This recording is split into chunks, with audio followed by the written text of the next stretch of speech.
Ley 19, 1991, de 6 de junio, del impuesto sobre el patrimonio. Juan Carlos y Rey de España. A todos los que la presenten vieren y entendieren. Sabed que las Cortes Generales han aprobado y yo vengo en sancionar la siguiente ley. Exposición de motivos. La Ley 50, 1977, de 14 de noviembre, sobre medidas urgentes de reforma fiscal, estableció con carácter excepcional y transitorio un impuesto extraordinario sobre el patrimonio de las personas físicas pendiente de configuración definitiva, como señalaba su exposición de motivos. La regulación del nuevo impuesto sobre el patrimonio pone fin al carácter excepcional y transitorio que se predicaba del hasta ahora actualmente vigente, dando cumplimiento a lo que deben ser sus objetivos primordiales de equidad, gravando la capacidad de pago adicional que la posesión del patrimonio supone, de utilización más productiva de los recursos, de una mejor distribución de la renta y la riqueza y de actuación complementaria del impuesto sobre la renta de las personas físicas y del impuesto sobre sucesiones y donaciones. Hasta ahora, el impuesto sobre el patrimonio ha cumplido principalmente una función de carácter censal y de control del impuesto sobre la renta de las personas físicas, limitando en consecuencia su operatividad como tributo independiente y, por tanto, su capacidad distributiva. El nuevo impuesto, sin olvidar estos objetivos tradicionales, asume, además, otros objetivos fundamentales como la consecución de una mayor eficacia en la utilización de los patrimonios y la obtención de una mayor justicia redistributiva complementaria de la aportada por el impuesto sobre la renta de las personas físicas. En el plano de la técnica fiscal, el impuesto sobre el patrimonio se plantea como un impuesto estrictamente individual sobre las personas físicas, en el que se excluye cualquier alternativa de imposición familiar conjunta consolidando la solución establecida en la Ley 20, 1989, de 28 de julio, de adaptación del impuesto sobre la renta de las personas físicas y del impuesto extraordinario sobre el patrimonio de las personas físicas. Se trata de un tributo cuyo hecho imponible recae sobre la titularidad de bienes y derechos, objeto impositivo perfectamente separable del hecho familiar, tanto desde el punto de vista de su delimitación como desde el de la determinación de la capacidad contributiva. La reforma de los elementos estructurales del impuesto sobre el patrimonio plantea como problema central el de la valoración de los distintos elementos patrimoniales de los que es titular el sujeto pasivo. La regla más acorde con una justa determinación de la capacidad contributiva, como es la que remite esta cuestión al valor de mercado, debe ceder en muchos casos su lugar a reglas específicas de valoración en beneficio de la seguridad jurídica del contribuyente que no puede discutir anualmente con la administración dicho valor con respecto a sus bienes. La consecuencia es la aparición en el sistema tributario de nuevas reglas de valoración respecto de bienes que ya son objeto de valoración o de comprobación de valores a efectos de otros tributos, singularmente los transmisorios, lo que determina, a su vez, la demanda de que la legislación configure un valor fiscal unitario aplicable a los bienes en todo el sistema tributario. No obstante, la posibilidad de configurar un valor único de los bienes y derechos, que sea válido para todo el sistema tributario y que asegure al mismo tiempo la consecución de los objetivos de suficiencia, equidad y eficiencia asignados al mismo, resulta impracticable en nuestro sistema tanto teórica como prácticamente, ya que es distinto el objeto de cada impuesto y es distinta la participación esperada de cada uno en el logro de los objetivos citados. Las tesis favorables a la valoración única para su consecución no aportan una solución técnica o cuando concretan sus planteamientos, ponen de relieve su aspiración a la consolidación del menor valor de los conocidos, lo que perturbaría gravemente los fines generales a conseguir por el sistema tributario. Al respecto es muy importante tener en cuenta que los pocos países que han experimentado soluciones de valoración unitaria están revisando las mismas, después de haber sufrido fracasos totales o parciales en la obtención de resultados similares a aquellos con que en nuestro país se pretende justificar la búsqueda de la misma solución. A pesar de estos inconvenientes, la reforma del impuesto sobre el patrimonio no renuncia a avanzar en la búsqueda de una mejor coordinación del funcionamiento de las figuras tributarias que hoy constituyen el grupo de la imposición patrimonial y de la máxima simplificación del propio impuesto, sin perder de vista, además, que la progresiva mejora de la gestión de los valores catastrales puede permitir en un futuro próximo la utilización de los mismos como punto de referencia valorativa unitaria, tal como hoy se demanda. En esta línea, se ha procurado diseñar reglas de valoración eficaces y sencillas excluyéndose definitivamente el ajuar doméstico del ámbito de aplicación del impuesto, y se ha centrado la valoración inmobiliaria en el valor catastral, propio de la imposición local. Los elementos cuantitativos del impuesto sobre el patrimonio han merecido especial atención en esta región. Han contribuido a ello diversos factores, no siempre del mismo signo, pero todos ellos determinantes de la necesidad de introducir profundos cambios estructurales en la definición de la carga tributaria. Así, la mejora de las reglas de valoración y la aspiración a una determinación correcta de la capacidad económica individual han llevado, en materia de mínimo exento, a elevar su cuantía por cada sujeto pasivo, lo cual supone, como consecuencia de la individualización del nuevo impuesto, triplicar el mínimo exento por matrimonio que estuvo vigente en 1987. En la configuración de la tarifa del impuesto ha sido elemento determinante, la consideración de que la imposición patrimonial debe pasar a desempeñar en el futuro un papel compensatorio de los efectos de la libre circulación de capitales sobre la progresividad de la imposición sobre las rentas de capital, abandonando su tradicional y exclusivo papel de control. Asimismo, se ha entendido que la tendencia a la dispersión de las fuentes de renta entre los miembros de la familia con fines de elusión fiscal que puede producir la individualización del impuesto sobre la renta de las personas físicas hacía necesaria una reconsideración en consecuencia de la estructura de la tarifa del impuesto sobre el patrimonio para adaptarla a esta situación.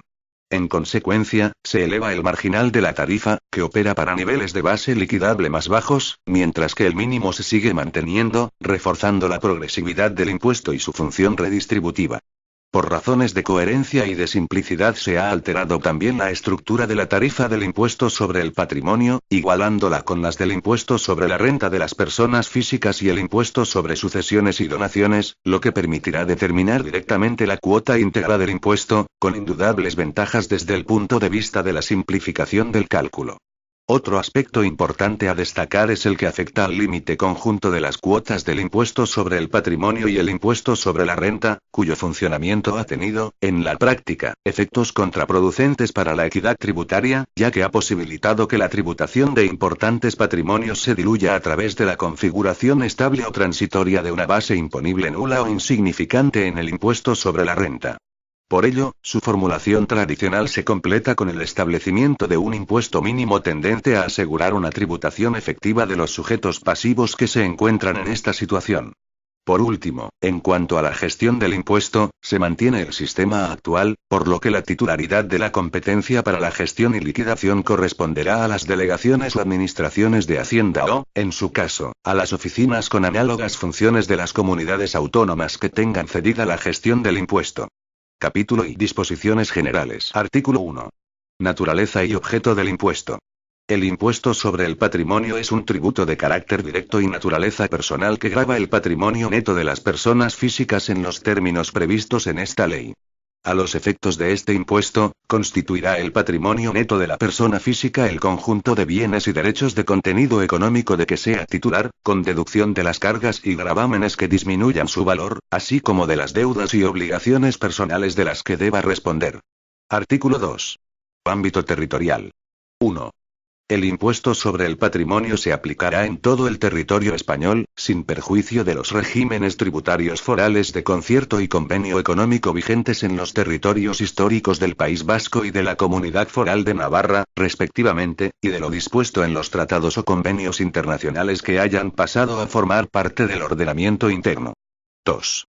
La cesión del impuesto a las comunidades autónomas se regirá por lo dispuesto en las normas reguladoras de la cesión de tributos del Estado a las comunidades autónomas y tendrá el alcance y condiciones que para cada una de ellas establezca su específica ley de cesión. Capítulo y hecho imponible. Artículo 3. Hecho imponible.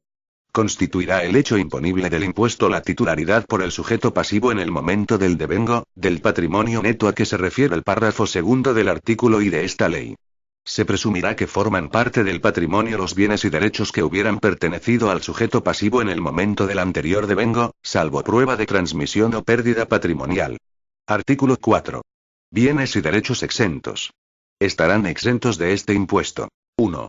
Los bienes integrantes del patrimonio histórico español, inscritos en el Registro General de Bienes de Interés Cultural o en el Inventario General de Bienes Muebles, a que se refiere la Ley 16.1985, de 25 de junio, del Patrimonio Histórico Español, así como los comprendidos en la disposición adicional segunda de dicha ley, siempre que en este último caso hayan sido calificados como bienes de interés cultural por el Ministerio de Cultura inscritos en el registro correspondiente.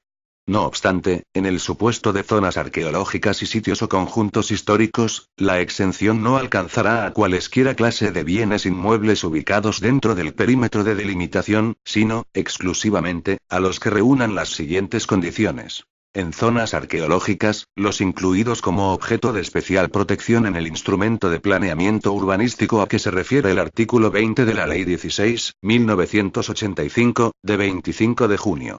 En sitios o conjuntos históricos los que cuenten con una antigüedad igual o superior a 50 años y estén incluidos en el catálogo previsto en el artículo 86 del Reglamento de Planeamiento Urbanístico como objeto de protección integral en los términos previstos en el artículo 21 de la Ley 16.1985, de 25 de junio. 2. Los bienes integrantes del patrimonio histórico de las comunidades autónomas, que hayan sido calificados e inscritos de acuerdo con lo establecido en sus normas reguladoras. 3. Los objetos de arte y antigüedades cuyo valor sea inferior a las cantidades que se establezcan a efectos de lo previsto en el artículo 26.4 de la Ley 16.1985, de 25 de junio, del patrimonio histórico español. Gozarán asimismo de exención. A. Los objetos de arte y antigüedades comprendidos en el artículo 19, cuando hayan sido cedidos por sus propietarios en depósito permanente por un período no inferior a 3 años a museos o instituciones culturales sin fin de lucro para su exhibición pública, mientras se encuentren depositados. B. La obra propia de los artistas mientras permanezca en el patrimonio del autor. 4. El ajuar doméstico, entendiéndose por tal los efectos personales y del hogar, utensilios domésticos y demás bienes muebles de uso particular del sujeto pasivo, excepto los bienes a los que se refieren los artículos 18 y 19 a tal ley. 5. Los derechos de contenido económico en los siguientes instrumentos. A. Los derechos consolidados de los partícipes y los derechos económicos de los beneficiarios en un plan de pensiones. B. Los derechos de contenido económico que correspondan a primas satisfechas a los planes de previsión asegurados definidos en el apartado 3 del artículo 51 de la Ley 35/2006, del impuesto sobre la renta de las personas físicas y de modificación parcial de las leyes de los impuestos sobre sociedades, sobre la renta de no residentes y sobre el patrimonio. C. Los derechos de contenido económico que correspondan a aportaciones realizadas por el sujeto pasivo a los planes de previsión social empresarial regulados en el apartado 4 del artículo 51 de la Ley 35/2006, del impuesto sobre la renta de las personas físicas y de modificación parcial de las leyes de los impuestos sobre sociedades, sobre la renta de no residentes y sobre el patrimonio, incluyendo las contribuciones del tomador.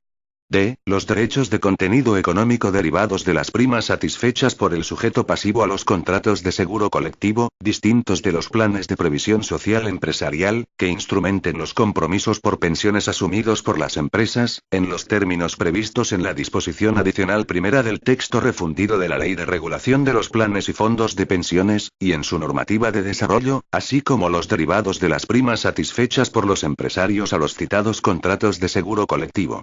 E. Los derechos de contenido económico que correspondan a primas satisfechas a los seguros privados que cubran la dependencia definidos en el apartado 5 del artículo 51 de la Ley 35/2006, del impuesto sobre la renta de las personas físicas y de modificación parcial de las leyes de los impuestos sobre sociedades, sobre la renta de no residentes y sobre el patrimonio. 6. Los derechos derivados de la propiedad intelectual o industrial mientras permanezcan en el patrimonio del autor y en el caso de la propiedad industrial no estén afectos a actividades empresariales. 7.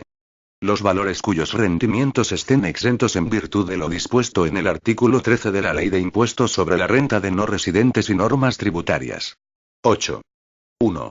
Los bienes y derechos de las personas físicas necesarios para el desarrollo de su actividad empresarial o profesional, siempre que ésta se ejerza de forma habitual, personal y directa por el sujeto pasivo y constituya su principal fuente de renta.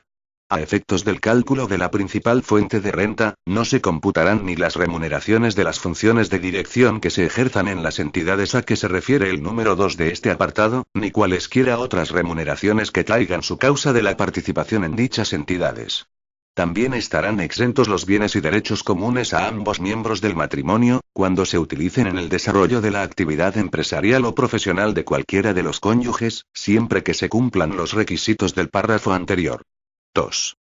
La plena propiedad, la nuda propiedad y el derecho de usufructo vitalicio sobre las participaciones en entidades, con o sin cotización en mercados organizados, siempre que concurran las condiciones siguientes. A. Que la entidad, sea o no societaria, no tenga por actividad principal la gestión de un patrimonio mobiliario o inmobiliario. Se entenderá que una entidad gestiona un patrimonio mobiliario o inmobiliario y que, por lo tanto, no realiza una actividad económica cuando concurran, durante más de 90 días del ejercicio social, cualquiera de las condiciones siguientes. Que más de la mitad de su activo esté constituido por valores o que más de la mitad de su activo no esté afecto a actividades económicas. A los efectos previstos en esta letra. Para determinar si existe actividad económica o si un elemento patrimonial se encuentra afecto a ella, se estará a lo dispuesto en el impuesto sobre la renta de las personas físicas. Tanto el valor del activo como el de los elementos patrimoniales no afectos a actividades económicas será el que se deduzca de la contabilidad, siempre que ésta refleje fielmente la verdadera situación patrimonial de la sociedad.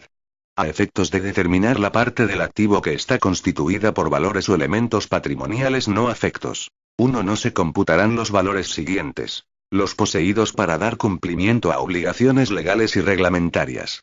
Los que incorporen derechos de crédito nacidos de relaciones contractuales establecidas como consecuencia del desarrollo de actividades económicas. Los poseídos por sociedades de valores como consecuencia del ejercicio de la actividad constitutiva de su objeto.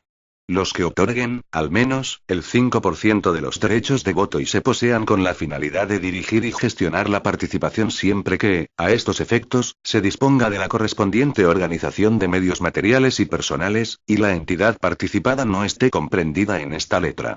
2. No se computarán como valores ni como elementos no afectos a actividades económicas aquellos cuyo precio de adquisición no supere el importe de los beneficios no distribuidos obtenidos por la entidad, siempre que dichos beneficios provengan de la realización de actividades económicas, con el límite del importe de los beneficios obtenidos tanto en el propio año como en los últimos 10 años anteriores. A estos efectos, se asimilan a los beneficios procedentes de actividades económicas los dividendos que procedan de los valores a que se refiere el último inciso del párrafo anterior, cuando los ingresos obtenidos por la entidad participada procedan, al menos en el 90%, de la realización de actividades económicas. B. Que la participación del sujeto pasivo en el capital de la entidad sea al menos del 5% computado de forma individual, o del 20% conjuntamente con su cónyuge, ascendientes, descendientes o colaterales de segundo grado, ya tenga su origen el parentesco en la consanguinidad, en la afinidad o en la adopción. C. Que el sujeto pasivo ejerza efectivamente funciones de dirección en la entidad, percibiendo por ello una remuneración que represente más del 50% de la totalidad de los rendimientos empresariales, profesionales y de trabajo personal. A efectos del cálculo anterior, no se computarán entre los rendimientos empresariales, profesionales y de trabajo personal, los rendimientos de la actividad empresarial a que se refiere el número 1 de este apartado.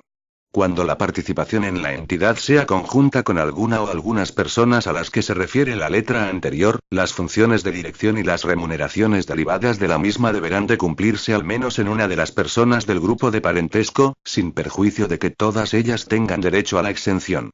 La exención solo alcanzará al valor de las participaciones, determinado conforme a las reglas que se establecen en el artículo 16.1 de esta ley, en la parte que corresponda a la proporción existente entre los activos necesarios para el ejercicio de la actividad empresarial o profesional, minorados en el importe de las deudas derivadas de la misma, y el valor del patrimonio neto de la entidad, aplicándose estas mismas reglas en la valoración de las participaciones de entidades participadas para determinar el valor de las de su entidad tenedora. 3.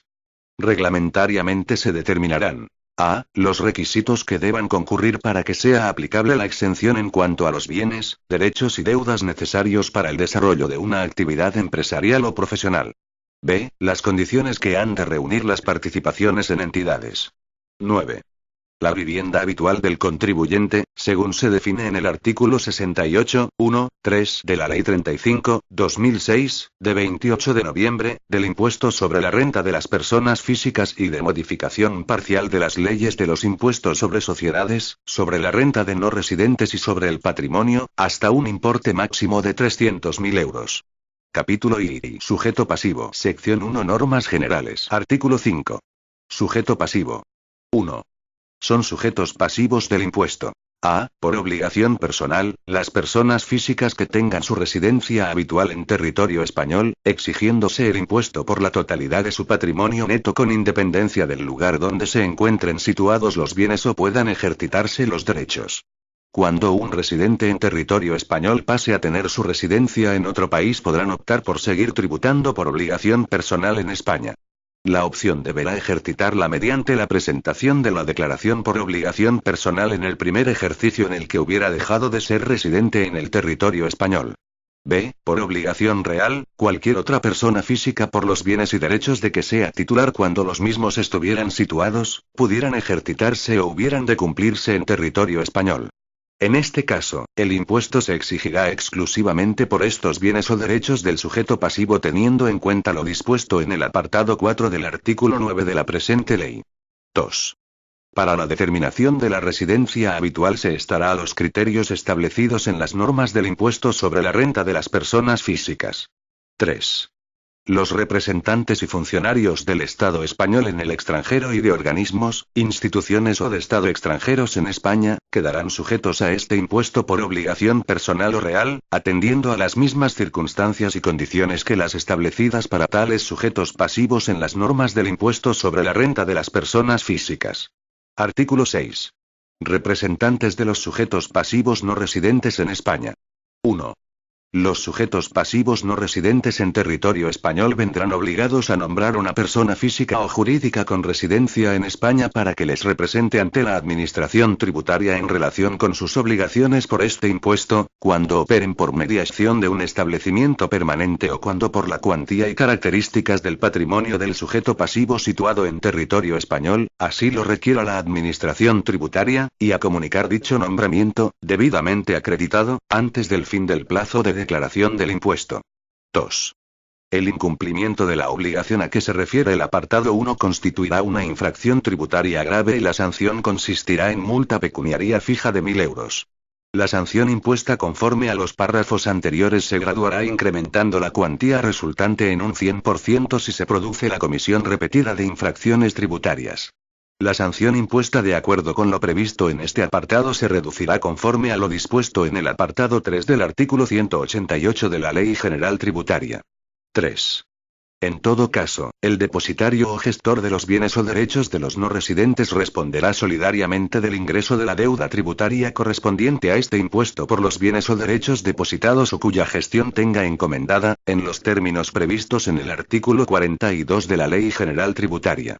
Téngase en cuenta que este artículo queda derogado con efectos desde 1 de enero de 2020, según establece el art. Único 2.2 del Real Decreto Ley 13/2011, de 16 de septiembre. Ref. BOA, 2011-14809. En la redacción dada por el art. 3 del Real Decreto Ley 27/2018, de 28 de diciembre. Ref. BOA, 2018-179-91. Sección 2. Atribución e imputación de patrimonios. Artículo 7. Titularidad de los elementos patrimoniales. Los bienes y derechos se atribuirán a los sujetos pasivos según la norma sobre titularidad jurídica aplicables en cada caso y en función de las pruebas aportadas por aquellos o de las descubiertas por la Administración. En su caso, serán de aplicación las normas sobre titularidad jurídica de los bienes y derechos contenidas en las disposiciones reguladoras del régimen económico del matrimonio, así como en los preceptos de la legislación civil aplicables en cada caso a las relaciones patrimoniales entre los miembros de la familia.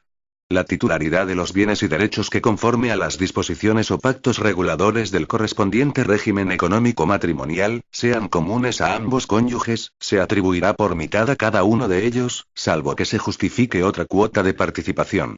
Cuando no resulte debidamente acreditada la titularidad de los bienes o derechos, la Administración tributaria tendrá derecho a considerar como titular a quien figure como tal en un registro fiscal u otros de carácter público. Las cargas, gravámenes, deudas y obligaciones, se atribuirán a los sujetos pasivos según las reglas y criterios de los párrafos anteriores. Artículo 8. Bienes o derechos adquiridos con precio aplazado o reserva de dominio. 1.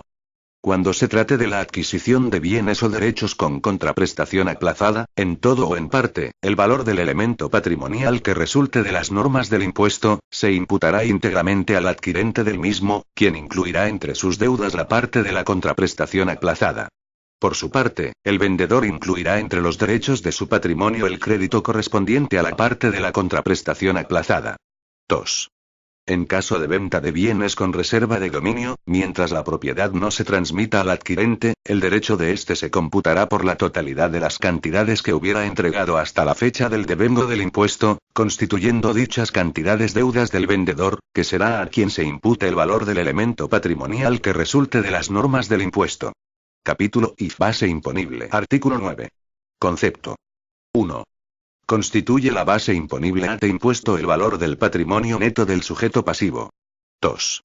El patrimonio neto se determinará por diferencia entre a. El valor de los bienes y derechos de que sea titular el sujeto pasivo, determinado conforme a las reglas de los artículos siguientes, y b. Las cargas y gravámenes de naturaleza real, cuando disminuyan el valor de los respectivos bienes o derechos, y las deudas u obligaciones personales de las que deba responder el sujeto pasivo. 3. No obstante lo dispuesto en el apartado anterior, no se deducirán para la determinación del patrimonio neto las cargas y gravámenes que correspondan a los bienes exentos. 4. En los supuestos de obligación real de contribuir, solo serán deducibles las cargas y gravámenes que afecten a los bienes y derechos que radiquen en territorio español o puedan ejercitarse o hubieran de cumplirse en el mismo, así como las deudas por capitales invertidos en los indicados bienes. Artículo 10. Bienes inmuebles. Los bienes de naturaleza urbana o rústica se computarán de acuerdo a las siguientes reglas. 1. Por el mayor valor de los tres siguientes. El valor catastral, el comprobado por la administración a efectos de otros tributos o el precio, contraprestación o valor de la adquisición. 2. Cuando los bienes inmuebles estén en fase de construcción, se estimará como valor patrimonial las cantidades que efectivamente se hubieran invertido en dicha construcción hasta la fecha del devengo del impuesto, además del correspondiente valor patrimonial del solar. En caso de propiedad horizontal, la parte proporcional en el valor del solar se determinará según el porcentaje fijado en el título. 3. Los derechos sobre bienes inmuebles adquiridos en virtud de contratos de multipropiedad, propiedad a tiempo parcial o fórmulas similares, se valorarán según las siguientes reglas. A. Si suponen la titularidad parcial del inmueble, según las reglas del apartado 1 anterior. B. Si no comportan la titularidad parcial del inmueble, por el precio de adquisición de los certificados u otros títulos representativos de los mismos. Artículo 11. Actividades empresariales y profesionales. Los bienes y derechos de las personas físicas afectos a actividades empresariales o profesionales según las normas del impuesto sobre la renta de las personas físicas, se computarán por el valor que resulte de su contabilidad, por diferencia entre el activo real y el pasivo exigible, siempre que aquella se ajuste a lo dispuesto en el Código de Comercio. No obstante lo dispuesto en el párrafo anterior, los bienes inmuebles afectos a actividades empresariales o profesionales, se valorarán en todo caso conforme a lo previsto en el artículo anterior, salvo que formen parte del activo circulante y el objeto de aquellas consista exclusivamente en el desarrollo de actividades empresariales de construcción o promoción inmobiliaria. En defecto de contabilidad, la valoración será la que resulte de la aplicación de las demás normas de este impuesto. Artículo 12. Depósitos en cuenta corriente o de ahorro, a la vista o a plazo. Los depósitos en cuenta corriente o de ahorro, a la vista o a plazo, que no sean por cuenta de terceros, así como las cuentas de gestión de tesorería y cuentas financieras o similares, se computarán por el saldo que arrojen en la fecha del devengo del impuesto, salvo que aquel resultase inferior al saldo medio correspondiente al último trimestre del año, en cuyo caso se aplicará este último. Para el cálculo de dicho saldo medio no se computarán los fondos retirados para la adquisición de bienes y derechos que figuren en el patrimonio o para la cancelación o reducción de deudas.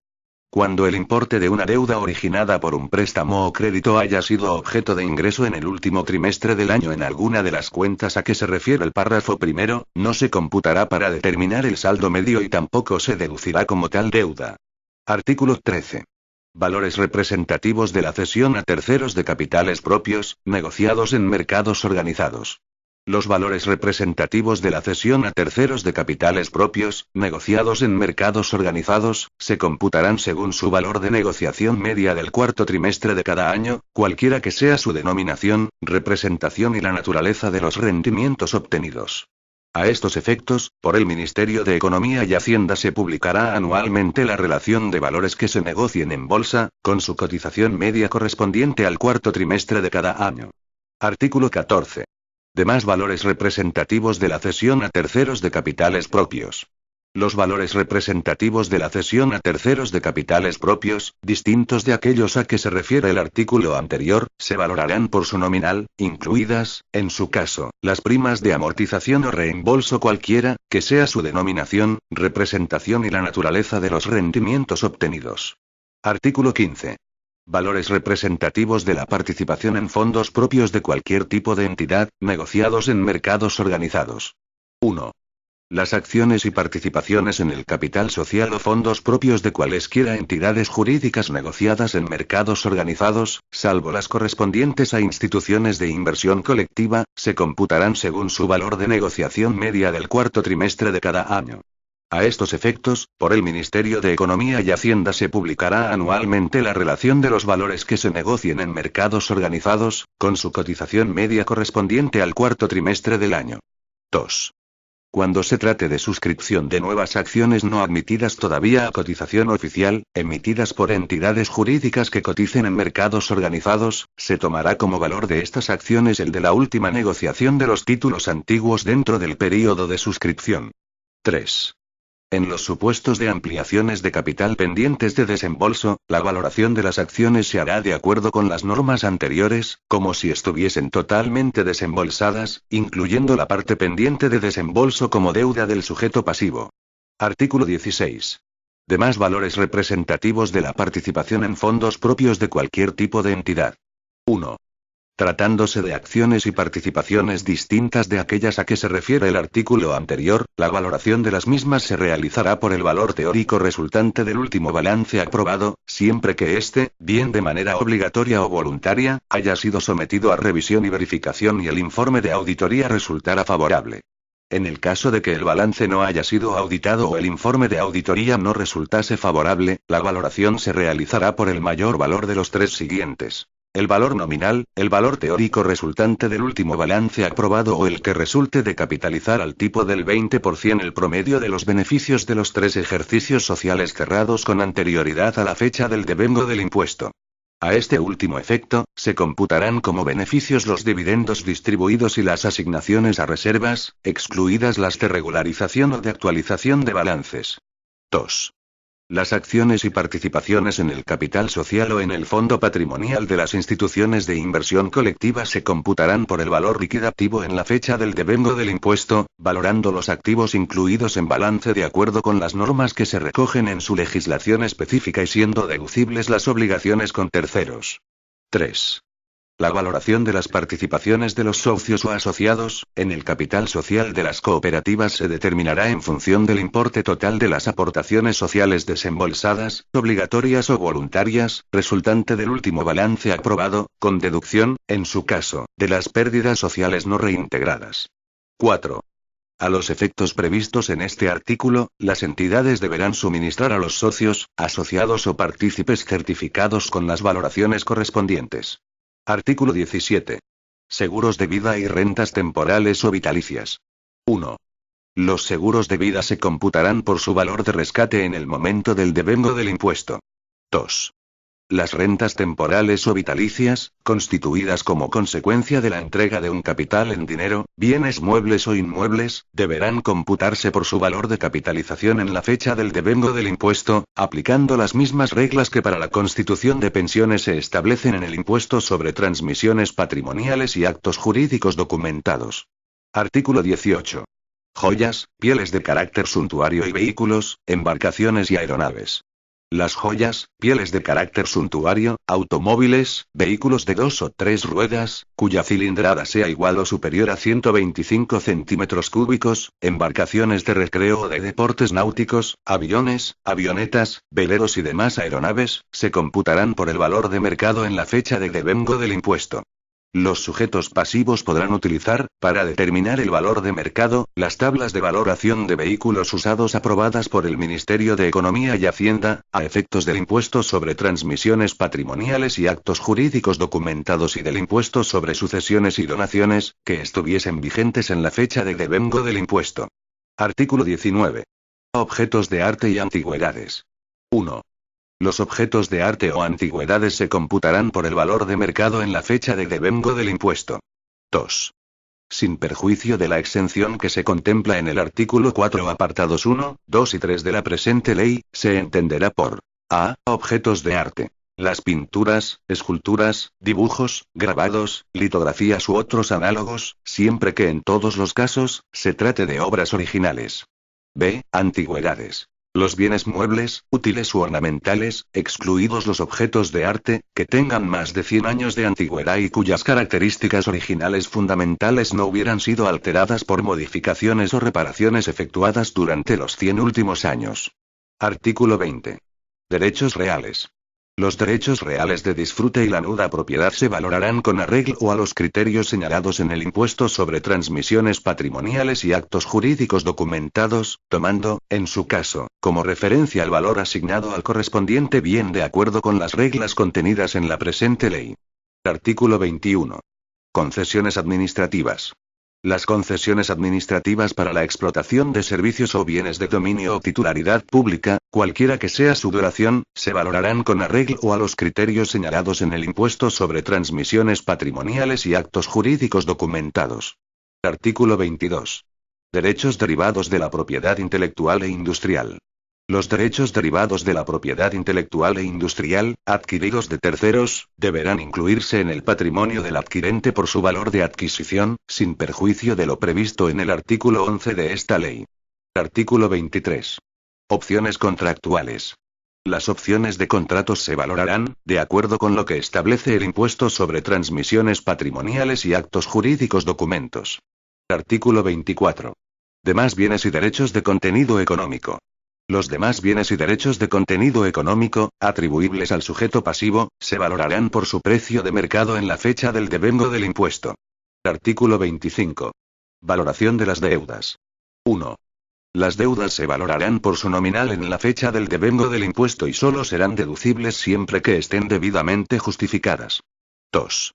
No serán objeto de deducción. A. Las cantidades avaladas, hasta que el avalista esté obligado a pagar la deuda, por haberse ejercitado el derecho contra el deudor principal y resultar este fallido.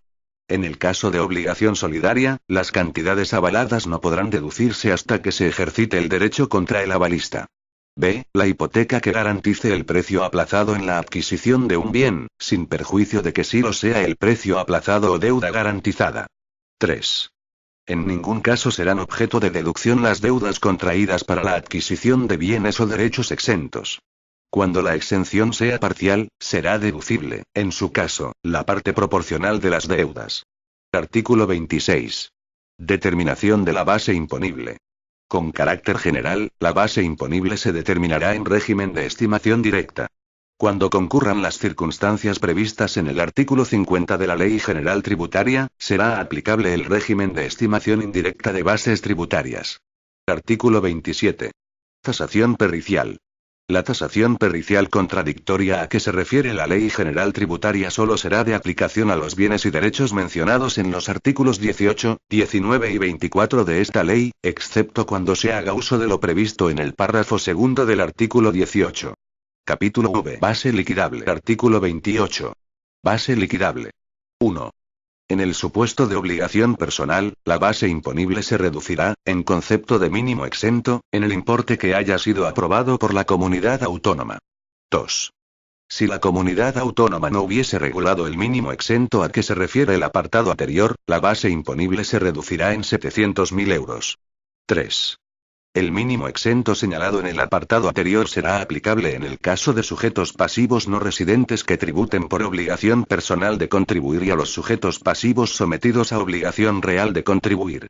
Capítulo B. Devengo del impuesto. Artículo 29. Devengo del impuesto. El impuesto se devengará el 31 de diciembre de cada año y afectará al patrimonio del cual sea titular el sujeto pasivo en dicha fecha. Capítulo B. Deuda tributaria. Artículo 30. Cuota íntegra. La base liquidable del impuesto será gravada a los tipos de la siguiente escala. 1. La base liquidable del impuesto será gravada a los tipos de la escala que haya sido aprobada por la comunidad autónoma. 2. Si la comunidad autónoma no hubiese aprobado la escala a que se refiere el apartado anterior, la base liquidable del impuesto será gravada a los tipos de la siguiente escala. Base liquidable. S euros. Cuota. Euros. Resto base liquidable. S euros. Tipo aplicable.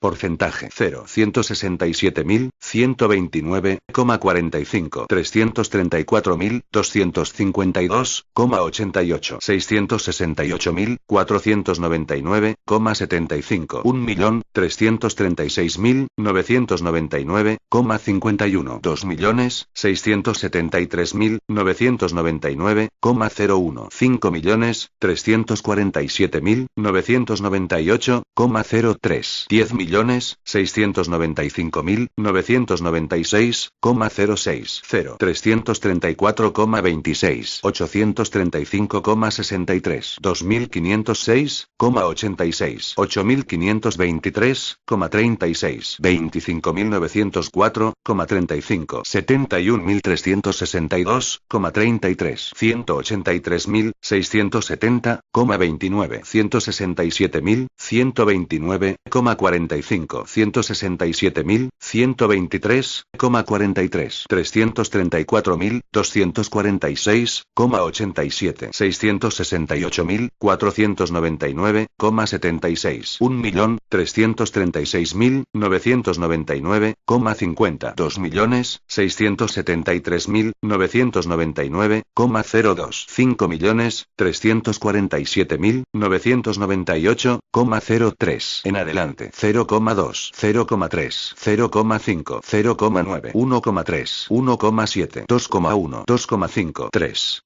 En el caso de obligación real de contribuir, la tarifa aplicable será la establecida en el apartado anterior.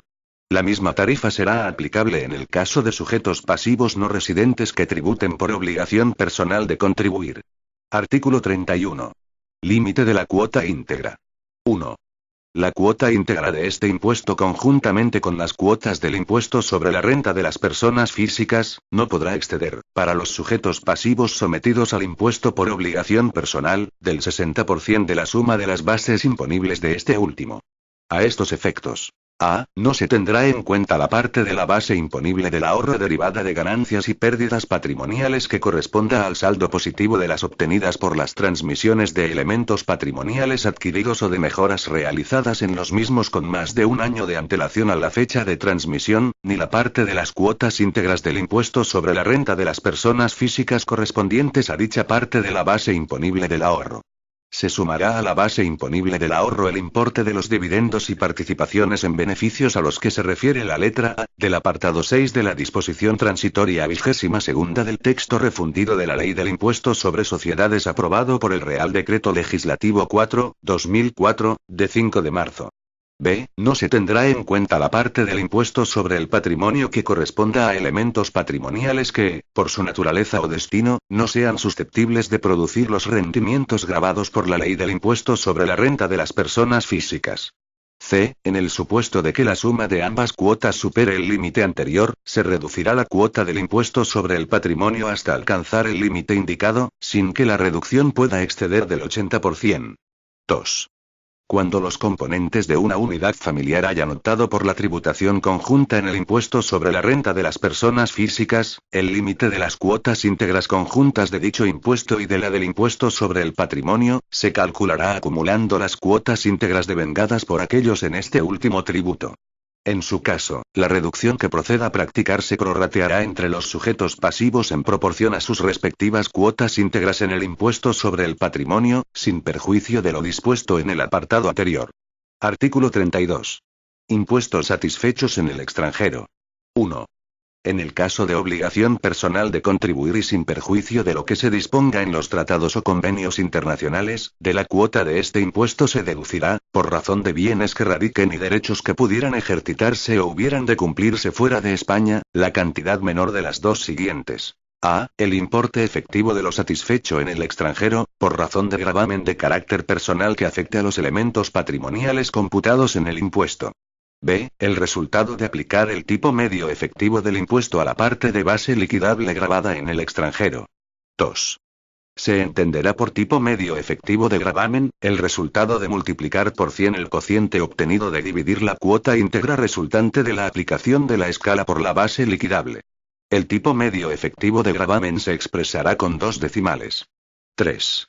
La comunidad autónoma, de acuerdo con lo previsto en la Ley 21/2001, de 27 de diciembre, por la que se regulan las medidas fiscales y administrativas del nuevo sistema de financiación de las comunidades autónomas de régimen común y ciudades con estatuto de autonomía, podrá establecer deducciones en este impuesto, que resultarán compatibles con las establecidas por el Estado sin que puedan suponer su modificación, aplicándose con posterioridad a las estatales. Artículo 33. Bonificación general de la cuota íntegra. Sobre la cuota íntegra del impuesto se aplicará una bonificación del 100% a los sujetos pasivos por obligación personal o real de contribuir. Téngase en cuenta que esta redacción, establecida por el Art. Único 2.1 Real Decreto Ley 13/2011, de 16 de septiembre Ref. BOEA, 2011-14809, produce efectos desde el 1 de enero de 2020, según la redacción dada por el Art. 3 del Real Decreto Ley 27/2018, de 28 de diciembre. Ref. BOEA, 2018-17991. Redacción anterior, dada por el Art. Único 1.4 del citado Real Decreto Ley 13/2011. Artículo 33. Bonificación de la cuota en Ceuta y Melilla. 1.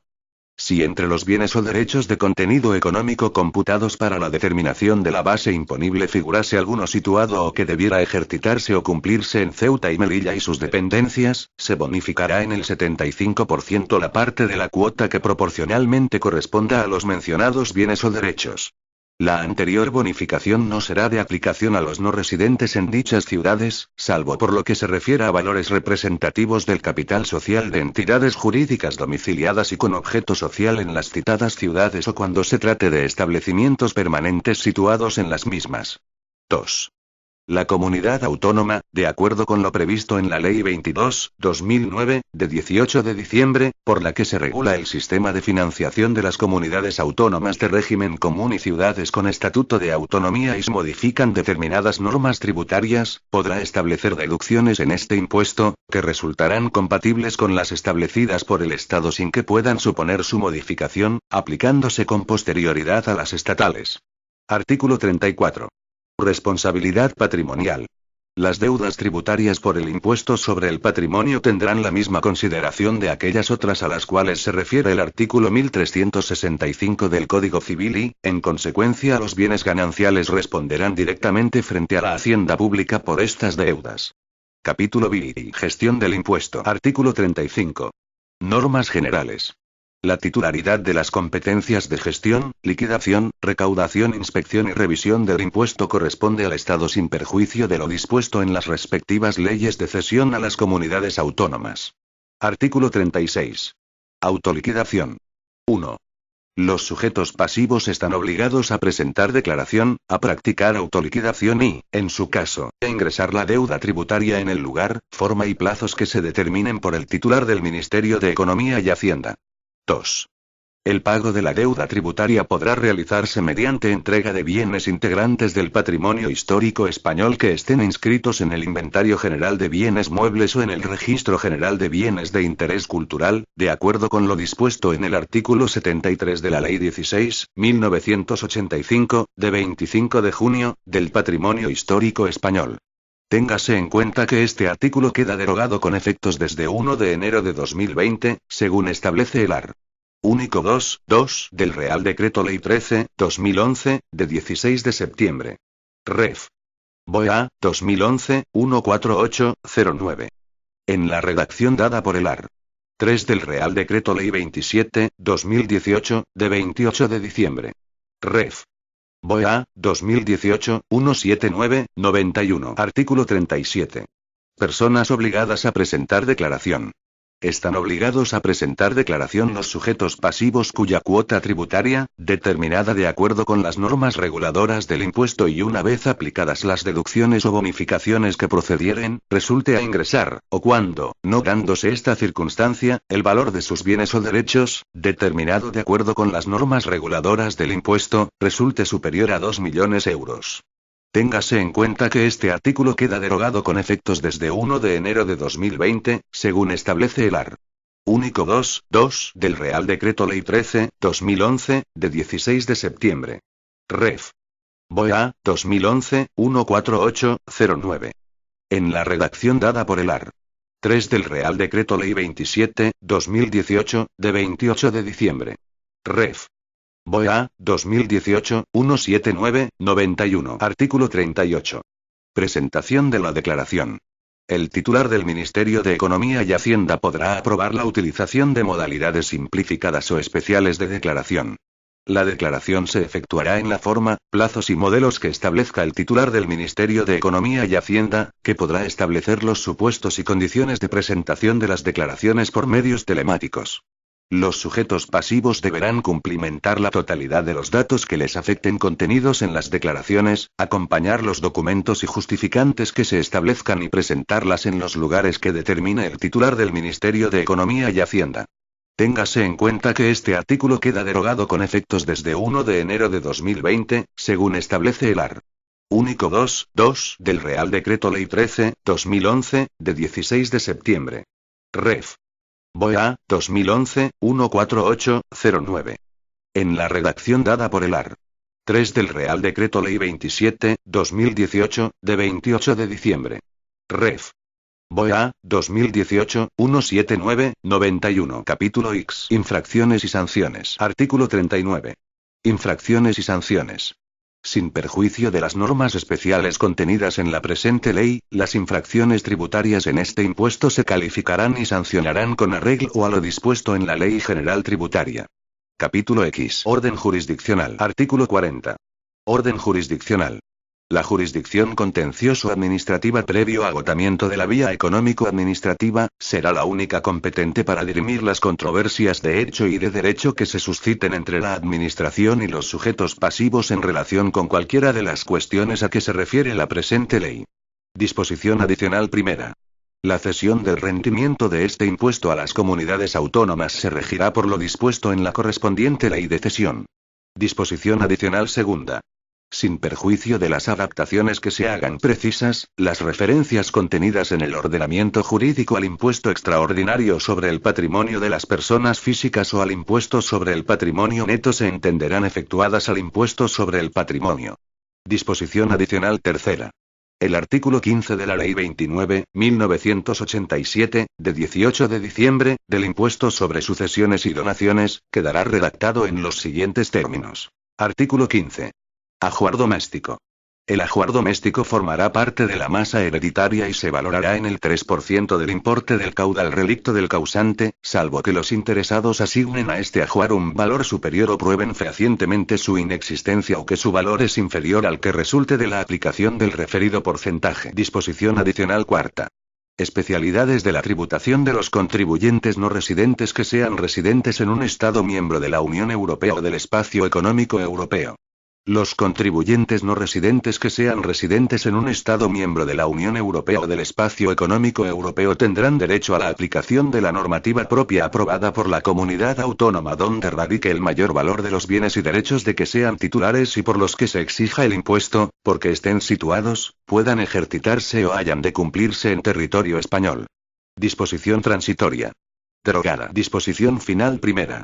Las disposiciones contenidas en esta ley comenzarán a regir el día 1 de enero de 1992 quedando derogadas a partir de su entrada en vigor, la Ley 50/1977, de 14 de noviembre, en cuanto se refiera al impuesto extraordinario sobre el patrimonio de las personas físicas, así como la Orden Ministerial de 14 de enero de 1978 y demás disposiciones que se opongan a lo establecido en la misma sin perjuicio de la exigibilidad por la Administración de las deudas tributarias devengadas durante su vigencia por los ejercicios anteriores no prescritos.